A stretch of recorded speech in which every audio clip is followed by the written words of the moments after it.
పంచభూతాత్మక దేహము చేతను దాని ధర్మాల చేతను అంతరాత్మ సంగము చెందదు.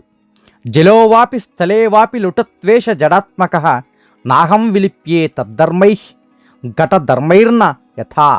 జడస్వరూపమైన చైతన్యమే లేని ఈ శరీరము జలములో గాని, నేల మీద గాని, గాలి పొరలలో గాని ఎక్కడ ఉన్నా దానితో నాకు సంబంధం లేకుండా వీటికి వేరుగా కనపడే నేను అనే శబ్దంచే పిలవబడే పరమాత్మగా నన్ను నేను తెలుసుకుని పంచభూతాత్మక దేహ ధర్మములచే ఏ ఉపాధిచే గుర్తింపబడక ఆకాశము వలె ఏమాత్రము సంగము లేక ఉన్నాను.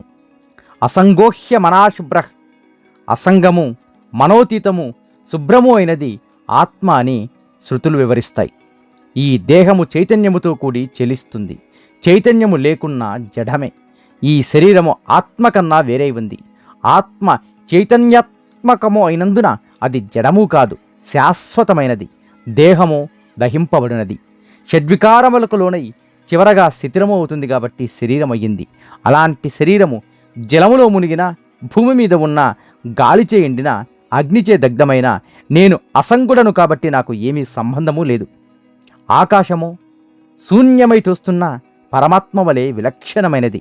పరమాత్మకు శరీర ధర్మములు, శీతోష్ణములు, సుఖదుఖాలు అంటవు. నిస్సంగమైన గగనము ఘట పటాదులకు వేరై వర్ణరహితమై ఉపాధిరహితమై ఉంటుంది. ఆ విధంగా అసంగుడైన ప్రత్యేగాత్మ శరీరము కన్నా భిన్నమై ఆకలిదప్పులు, షడ్వికారములు లేకుండా ఉంది. ఆత్మస్వరూపుడైన నేను సర్వశరీర విలక్షణుడను, అసంగుడను, నిర్వికారుడను, చైతన్య స్వరూపుడను, విజ్ఞానరూపుడను, ఆనందమయుడను. ఇదే పరబ్రహ్మతత్వం. ఓం శ్రీ గురుభ్యో నమః. ఓం శ్రీ మాత్రే నమః. నీలో నీకు నమ్మకము కలిగినప్పుడే నీవు దేవుడిని నమ్మగలవు. శతం జీవ శరదో వర్ధమాన, శతం హేమంతాన్ శతం వసంతాన్. 100 శరత్తులు, 100 హేమంతాలు, 100 వసంతాలు వర్ధిల్లుతూ జీవించండి. మీ BVS.